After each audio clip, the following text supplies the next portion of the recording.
Shift gears of football a little bit. Michigan State found out, or they suspended 4 more players due to the situation that happened at Michigan last Saturday night. Jacoby Windman, Brandon Wright, Justin White, Malcolm Jones. Jacoby Windman, we saw some of the film where it looked like he might have pushed the guy when the helmet swinging thing was going on. Not little, the terrible helmet swinging thing was going on. But Jacoby Windman, this game against Illinois, we knew Michigan State was going to have a hard time with Michigan. A lot of things would have had to go perfectly to win that game, and they were in position to possibly take that to the fourth quarter if they would have gotten any offense. Michigan State needed to win one of those 3 games, at Michigan, at Illinois, at Penn State, in order to get to 6 wins. If they hold serve against Indiana and Rutgers to get to 6-6 and become bowl eligible. That Illinois game, as good as Illinois is playing, looking at it a couple weeks ago, I was like, man, that could be a good game. That could be an interesting game. Illinois just keeps getting better and better. Michigan State's going to go on the road to play the number 15 team in the country. Illinois is flying high. They're very good. Still, if you were to take the Michigan State that played against Michigan and get a little bit better, and if you're healthy, they could have went down there and given Illinois all they could handle. But as it is now, without some of those players, but especially without Jacoby Windman, that defense became better when he went in for Van Sumeren at middle linebacker and Xavier Henderson was back there at safety. That defense changed, and it's been pretty good for the last 3 games, but now it's going to be very difficult. And I can understand why that point spread jumped from 10 to 16 before that news came out. Well, there's a couple things, like, Brandon Wright, too. I mean, that's defensive end. Defensive end. I don't care what his stats are, but he's a guy that he's one of the few guys that has done some stuff pass rush wise, and they don't have a lot of defensive ends. So he was playing better. He played better against Wisconsin. So you take Zion Young out of the mix, who is like starting, and Brandon Wright, and then you've got guys that, again, you get to the point where you're playing too many snaps, right? So you got guys that aren't appreciably worse than the guys that they're replacing necessarily. Avery Dunn, we've seen him do some good things. We've seen Deshaun Mallory play a few good snaps. We've seen other guys. Fletcher's had some moments. He's had some good snaps, but it's different playing 10 to 15 snaps and doing some good things than it is playing 40 to 50 snaps or 25 plus against a power running team like Illinois, and that's not easy. So I think that's the problem. In addition to the linebacker thing, you look at linebacker depth, and Michigan State had some good linebacker depth to start the year to sustain a lot of things. Jacoby Windman taking him out of the linebacker picture, that really, really hurts because he had good instincts, first off. And then, so who replaces him? Nateote is the only one I can think of, because we don't know if Van Sumeren's coming back. Even if Van Sumeren is coming back, his instincts at linebacker, in a fist fight in a phone booth type of game, that's not the guy I want at linebacker. No. He can run some things down on the sideline, and that's all well and good, but that's going to put a whole lot of pressure on Cal Halliday, because there is nobody else out there, that can play like inside linebacker, firm, and play in this type of game. And we don't know what Ma can do, and we don't know we don't know what happens if one of those guys gets hurt. And then you look at the nickel position. We haven't seen Justin White for a while, but that's all well and good. But you don't have Angelo Gross because of the whole incident. And then what do you got out there? They got a chance to maybe move Kendall Brooks to the nickel, because you want it. Xavier Henderson is the guy most capable of doing it, but you need him on the back for communication. So Jaden Mangum is healthy again. So I'm wondering if you might go Henderson and Mangum, and then Kendall Brooks changes position to nickel, maybe, because he gives you some physicality against the running team. It's interesting because I think it was Ade Willie or Corey. I want to say Cole Corey. It was Caleb Coley. Yeah, Caleb Coley. One of those two. One of those two was repping as the second string nickel after Chester Kimbrough was demoted, and then Caleb Coley became injured in practice. So I don't know if he's available. Chester Kimbrough's still around, but you're not playing a pass-heavy team. You'll see Kimbrough against Indiana when they play them, but. Illinois has got their crap together, and they run a tough running game with a running back that can really fly, some good physicality. I haven't really seen enough from Aaron Brule. It's just, there's some things where okay, man, in this situation, like some of those pass rush things where he just gets chipped a little bit, and he's way out of the picture.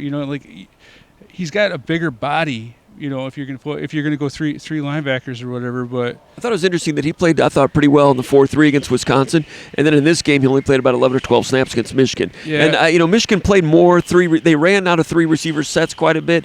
They didn't play as many 2 tight ends. So maybe he plays. He can move inside. He can move inside with Halliday. But still, the firmness type thing. It'll be new. It'll be a guy at a new position. I haven't seen any kind of hint that he has the ability, the physicality. You know, like he strikes me of one of those, like, and I don't mean any disrespect to him, but he reminds me of one of those SEC linebackers that you see, that as soon as he sees a fullback, you know, over the course of a game, he gets weaker and weaker and weaker and weaker. Maybe because he's never had to do it, but it's a bad situation for Michigan State to be in, regardless. You know, if it. And we've not seen Brule play inside linebacker. So I mean, here in week 8, we'll be seeing. You know, we've not seen Kendall Brooks at nickel. You got players that we've never seen in these positions. Right. Theoretically, that's probably on their drawing board. This is one of the things we can do. You know, and then the other thing too, that it has nothing to do with the off the field incident, is we don't know what the offensive line is gonna look like. You know, I thought Michigan State in some ways they did some good physical running. You know, even against good teams. So the stats might not be there, but there's a lot of good runs in there. And I don't know if you can do that, you know, if you don't have your guards. Right. And one of the things I think the most impressive thing to me with Illinois, and I think this comes, it shows me what I've always kind of believed, that if you play a physical, you know, if you have a physical run game, you're going to have a physical run stopping defense. That's where Illinois, to me, has proved so much. Yeah, they played caveman football last year. They beat Penn State doing it, but they couldn't stop anybody. This year they can, and that toughness is there. And I don't see. This is going to be a game where, you know, Fade Thor's going to have to. He's going to have to do a lot on it. It's going to be a lot on his shoulders, and those receivers are going to have to play really well. Yeah, and we've not seen Michigan State on offense scheme a whole lot to their advantage. Well, and even scheme aside, it's not like this Illinois team is giving up a lot of points. No. They're number one scoring defense in the country. Now, they haven't played the same teams that a lot of other teams that are in that same range are, but I don't care who you are. If you're giving up 8 points a game, you're a good defense. And, you know, they're better statistically than Minnesota was, and Michigan State couldn't move the ball on Minnesota. Right. So we'll see. It's going to be. I felt like before this whole incident deal that Michigan State had a chance to do what Purdue did to Michigan State last year. They were getting better. They were shaping into becoming a good solid. Where they're like a little team. bit underrated, like Purdue was when Michigan State played them, and Michigan State was undefeated. And, you know, I thought maybe they could do that to Illinois. You lose 8 guys because of the combination of the positions they play. So 2 of those guys are a defensive line. You know, like. And then you got 2 nickels. You know, that's just bad. I just don't see how Michigan State is gonna. You know, I think they'll play tough. I think they will play together. I think they'll probably play clean as they can for a while. But if they don't move the ball, if they don't get first downs, they're just gonna get steamrolled, in my opinion. Yeah, and I think Michigan State was shaping up to be a pretty good team. But you go on the road to play a top 15 team. That's what Illinois is, the number 15 team in the country. Michigan State could go there and play real good spirited football and lose by 3 touchdowns. I said that before the Michigan game, that they could go play real good football and lose by 3 touchdowns. Michigan State was in that game for a while. That formula was holding together for a while because they were giving up yards but not points. Yeah. They're playing red zone defense, and they didn't give up any big plays, and that was part of the formula to hang in there against a very good top 5 team in the country. But the offense just gave them nothing in the second half at Michigan, and we've seen teams struggle with that in the past. Iowa has had that problem where eventually the dam breaks on the defense, and then Michigan State goes out there and snaps the ball over the head, and that's another touchdown. But basically, Michigan State's defense only gave up 22 points to Michigan. I think that's a great day. I think it was their best defensive performance of the yes. year, with no question about it. I thought they did a lot of good things, and they built on regardless of the yards. Right, they built on the Wisconsin game. Yeah, because they played a game plan. They knew they were going to move. They were going to give up yards. Much like the Miami game last year. You know, they executed their game plan. They did what they needed to do in the red zone. It's one thing to give up yards, but if you're holding teams to field goals, now sometimes they didn't.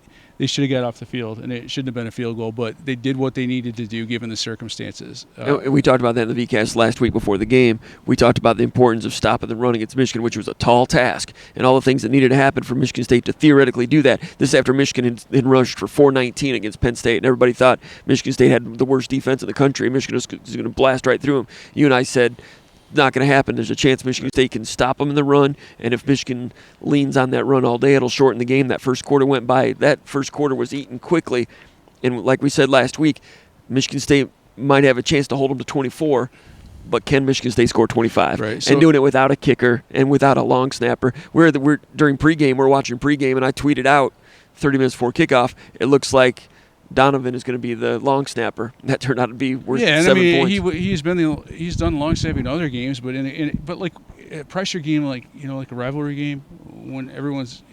Even if Michigan State had hung in it, Right. then you get to the kicking game. I mean, we don't know what Michigan State's kicker looks like. This long side. Even if Michigan State had been good enough on offense to take it. Yeah, so I mean, honestly, there's you a lot can of say, things going against them. you can talk about complimentary football till the cows come home. But That's Michigan what it State is. on special teams has been abysmal for the most part. I mean, some of their coverage units have been fine. I don't have a problem with that. But in terms of kicking field goals, punting has been good, but And even punting suffered because he doesn't know what his long snapper's going to do. Yeah, exactly. And that cost Michigan State 10 yards a punt, I thought. He was punting 40 yards instead of 50 like he usually does. Yeah, and then when he has, it's a rhythm thing. Yeah. So, Yeah. But anyways, it's not. It has a chance to be real ugly this weekend. To the point where we've covered Michigan State so long that there have been years where when you get into November, you're actually covering the opening practices of next year. Yeah. It's not there yet, but you start wondering, wide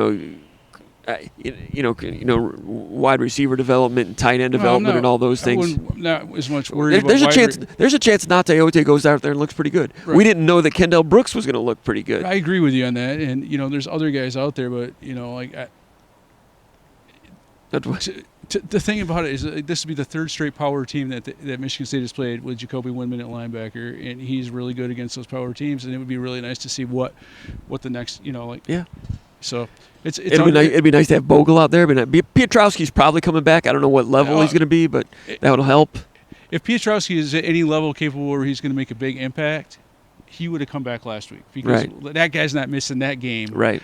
I mean, let's face it, right? So we know the size of that guy's heart. He is not playing in that game last weekend, and then all of a sudden try it out for the Illinois game. Yeah, if he's not ready. Some of it's Michigan State's fault, some of it is not. But you're at defensive end. You're without Bogle, without Piotrowski, without Zion Young, without Brandon Wright now. Right. You take those. So you have Deshaun Mallory, a former defensive tackle, who's been serviceable against the run, and he'll be serviceable in this game. But Fletcher's been doing some decent things. But you're not going to throw Chase Carter out there or someone like someone that's never played. I mean, against if you're playing a different team, you might have to, but you can't do that against a team that's going to just a point of attack team like Illinois. Illinois feels better about themselves right now in football than they have in 20 years, right. And they're going to be excited to have Michigan State come to town, and it's going to be very difficult for Michigan State. We'll see what it looks like. Amir Speed was replaced in the second half of that Michigan game.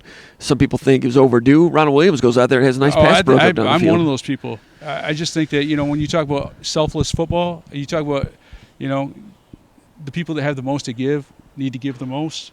That's kind of how I've been raised. That's it's like if you have the talent, more is expected of you.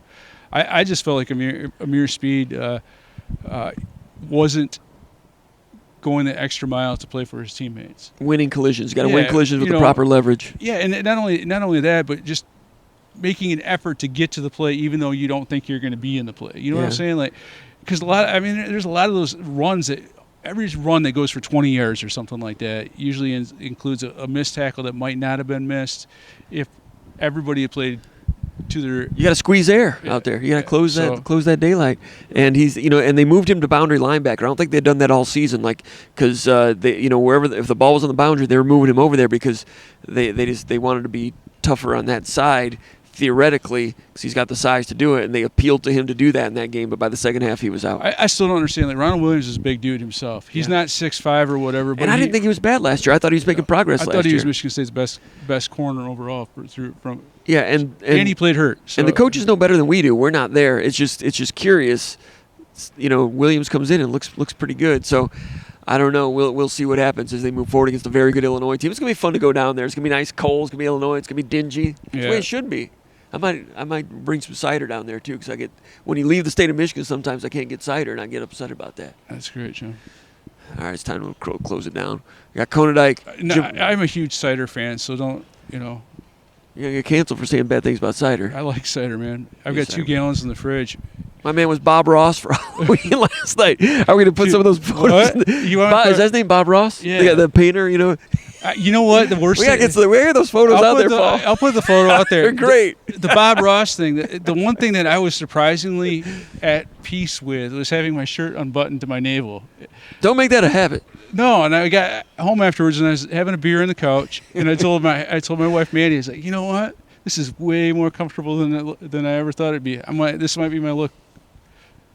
My late Uncle Mike rest in peace. He was very comfortable with that, too many buttons on button look. Well, you do you. That's fine. Yeah. Me. If you're traveling with cider, I'm going 4 buttons down. All right, man. I respect you being. Paul's a polar bear. He can get chill. He can wear it down like that when it's 30 degrees out. It's not like me. I'd be freezing. Have you ever seen me do that? No, not yet. I don't just want for to the see costume. No, I don't want to see it. All right. Anything else, Paul? no. Any other Yeah, commentaries? I won't wear a half shirt either. Getting ready for Thanksgiving and everything. Canadian Thanksgiving's coming up. You ready for that one? We used to celebrate that at the college that I went to because there's about 30%. Might have already had it. I should know that. All right, let's get out of here. Konyndyk, Comparoni from East Lansing, Michigan. VCast, SpartanMag.com.